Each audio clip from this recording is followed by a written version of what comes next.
Hi, I hope you're ready for something a little unhinged because today we're going to be going over my year-end TBR. And let me just say, it is a lot, it is excessive, and it's probably going to drive me insane. So hi, I'm Kat, welcome to my channel. I love talking about like fantasy sci-fi books, and let's dive into this. Let's take a look at all of these books that I'm planning to read by the end of the year. So every year, I always do this on my own, but this is going to be the first year that I actually put it on BookTube. Every year I read the top 20 fantasy, sci-fi, and romance nominees in the Goodreads Choice Awards. And then this year Goodreads also added the romantasy category. And you know, I love fantasy, I love romance, I love fantasy romance. So why not do the top 20 in that one as well? So this is leading up to an insane amount of books to read. Like, so many. Actually, it's not that bad because a lot of these categories I've read a significant amount of them, and I think at this point there is less than 9 that I have to read in each category, which does help it. And yes, I do recognize that that is still a lot of books because it ends up being like 30 something that I still have to read, but it is not as bad as the potential 80 that it could have been. So we're just gonna go over today what these books are that I need to read for all of these videos, and just give you a sense of what will be coming. So I'm gonna go category by category and just dive in very quickly to each of these. So to start off with, the fantasy category is the one where I have the least amount to read, with only 4, maybe 7 if I want to do a reread of a certain series before I get into it. But the 4 books that I have to read are The Will of the Many by James Islington. This is it's like a very politically dense, like magical school type of book, and all of the reviews I've seen have actually been so far very positive, so I am fairly excited to get into that. Then 2 fairly new releases that I still don't have my hands on yet, but I do have copies coming because I think I'm getting one through Lumicrate and one through Fairy Loot. But we have Swordcatcher by Cassandra Clare. This is her adult fantasy debut, and it's her first book that she's ever published that is not within the Shadow Hunters realm. So I'm really excited to see like where this one goes, because I am a pretty big fan of all of her Shadow Hunter books. So it does seem like one that could be interesting. I haven't heard fantastic reviews yet, so we'll see. Then also I have Sterling House by Alex E. Harrow, who is an author I've had very mixed success with. Some of her books have been like truly fantastic for me, and some of them have just been like incredibly bored, but this one I'm hearing very, very good things, as in it's like a very gothic fantasy type of story. So as soon as I get my actual editions and of these ones, I'll be able to read it. And the 4th book I have, so this is the one where I potentially might read the 3 books before it, but it is The Fragile Threads of Power by V.E. Schwab. So this is her later installation of a Darker Shades of Magic trilogy. So the first 3 books had come out several years ago, and they were very popular. Like, I've read them, I really, really like them. It's just been probably like 7 years. But it's this really interesting world of, there's different like parallel worlds where there's different magics within each of them, and we're following somebody who's able to travel within these. And this is apparently revisiting old characters, bringing new characters in, and it does sound super interesting, and I'm very, very excited to get to it. I'm really excited to get to the romantasy category, and I'm like so ridiculously excited that Goodreads decided to finally create a category like this.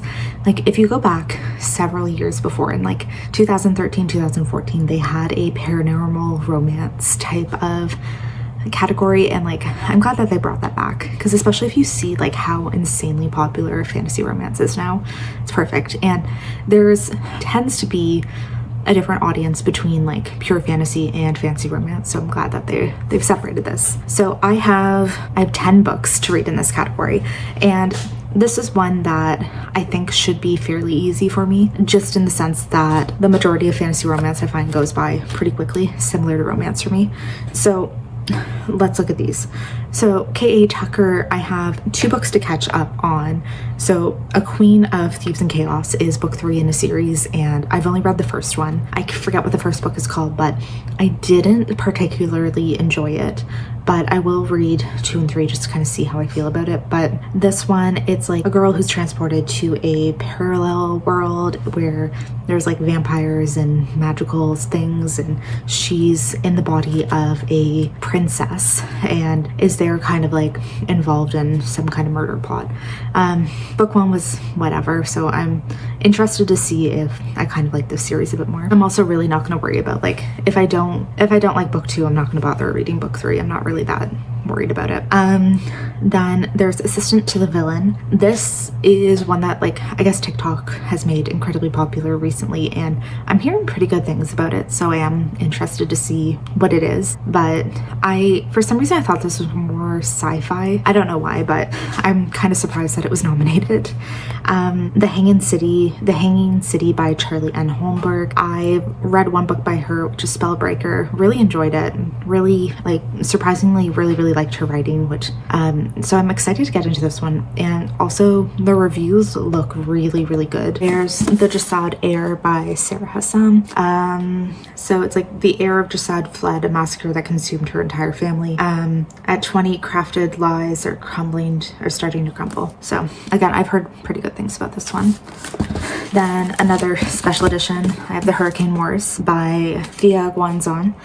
This is apparently very Raylo inspired, which is not a problem for me. I personally love that. Could be a problem for some people, but this is one of like also the most stunning special editions I have in my collection, so I'm very excited for it.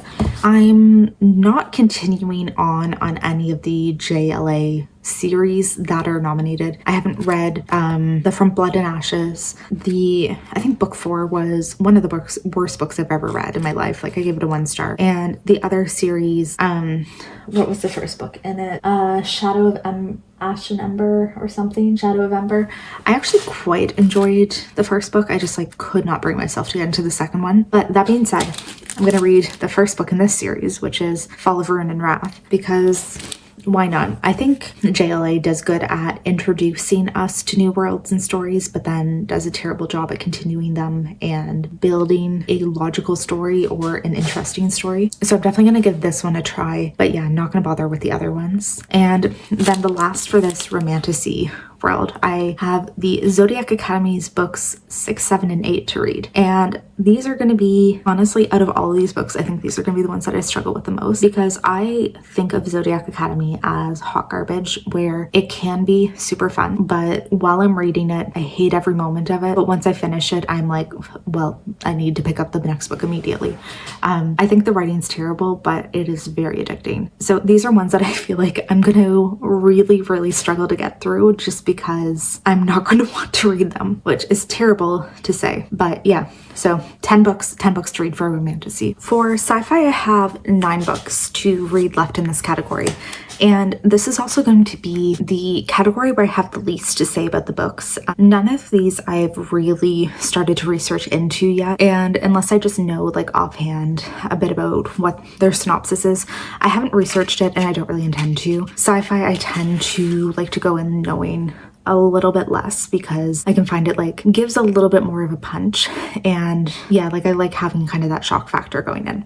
So yeah, 9 books to get through in this category. To start off with, I have Dark Age by Pierce Brown, and the next book in this series, which is Lightbringer. So Lightbringer was the one nominated. This is book 5, that's book 6. I just need to catch up on it. And I'm kind of procrastinating this one because I am scared and I don't know if my emotions are quite ready, because I've heard from everybody that this book and the next one are just pure pain. So can't say I'm excited for that, and can't say I'm super looking forward to just being in pain. But at the same time, Red Rising Saga is probably one of my all-time favorite series, and it is truly mind-blowing how good it is. So I know these are going to be incredible 5-star reads. I just know that I'm going to be in emotional pain as I read them. So I am not quite the most excited about it. Then the next one that I own is Starter Villain by John Scalzi. So this is somebody who inherits their uncle's villain enterprise. I really love the cover.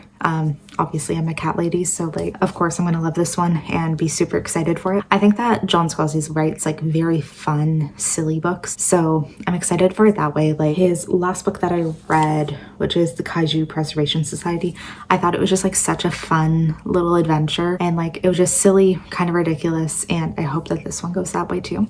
And the only other one that I can really talk about knowing is System Collapse by Martha Wells. So this is book, I'm not even sure, is it 6 or 7 in the Murderbot saga? So in this we're following, it's like a humanoid robot. I don't know what they would call it, but it's a robot who dubs themselves Murderbot and is going through these adventures of basically like getting involved in all of these missions with humanity, and really all they want to do is just like sit around and watch their favorite TV shows, which is just like the funniest thing ever to me. But I really enjoy this series. It's just like these crazy little sci-fi adventures, and they're all super fun. So now the other books that I know nothing about. There's the Jinbot of Shantipur, The Land of Milk and Honey, translation state by Anne Leckie. I know that she's a really popular author, and this is going to be my first time I've ever read from her. The Great Transition and The Light Pirate. So I don't really know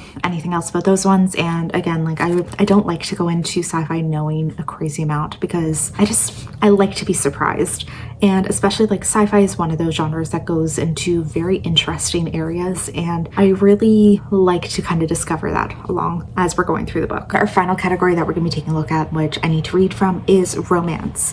And this one I'm very happy that, like, again, I've read quite a few from it, and it's also one where I find romance very, very easy to read quickly. So it's one that thankfully I don't anticipate taking a crazy amount of time. So first off, for the books that I own, there is You Again by Kate Goldbeck. This is a romance between two people who, I guess, they were both dating the same woman at the same time, and throughout the years they keep running into each other and sort of like develop something from there. Like they keep seeing each other, and eventually something starts to happen with them. Then Love Theoretically by Ali Hazelwood. This is her latest release, and it's again people who work in science, and this one, I believe the woman is she's involved in like a fake dating escort type of service, and she starts dating our male main character's brother through that.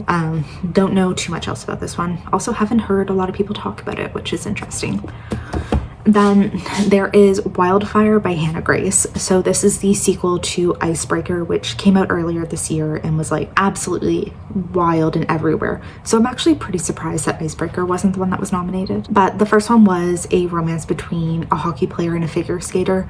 And then I do believe that this follows another hockey player on the team. And I'm not sure who the female love interest is, but I'm pretty sure it's one of the teammates from the hockey team. There's actually a lot of sports romance in this, which is interesting, because I don't really remember it having been nominated before. But there's The Right Move by Liz Tomford, and I do also want to read the first book in that series, which is Mile High. And I think that this one is basketball romance, perhaps, but I've heard so many good things about this series, and like this is one that absolutely blew up on TikTok as well, where like everybody was talking about it. So I'm really not surprised in any way that it got nominated, and I'm really curious to see, because yeah, I don't know how I'm gonna feel about this one just for some of the things I've heard. And then the other sports romance, another hockey romance, is Pucking Around by Emily Rath, which I am currently reading this one, so it's just one that I need to finish.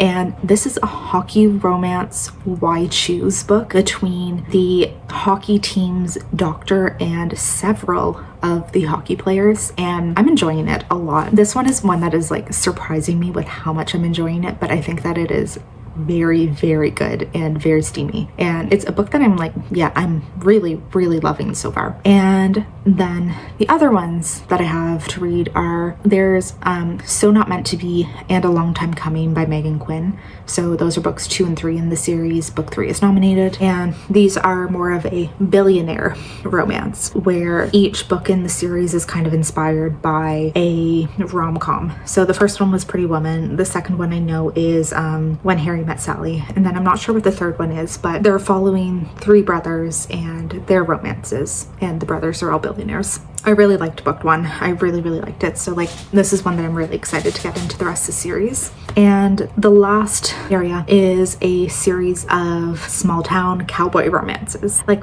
so we have by Elsie Silver, Heartless and Powerless. So these take place on a cowboy farm, horse farm, and we're following some of the cowboys, farmers. I know Heartless, which is book 2, is a single dad romance, and then Powerless, book 3, I'm not sure who that one follows, but I believe they're all brothers or like friends, and all of these books like take place within the same small town. So yeah, that was all of the books I need to read for my Goodreads videos this year.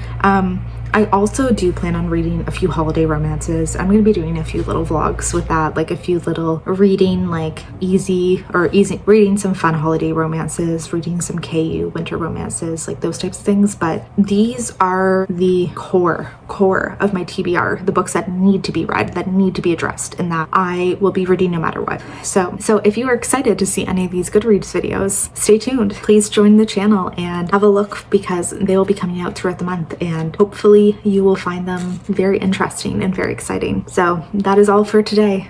Goodbye.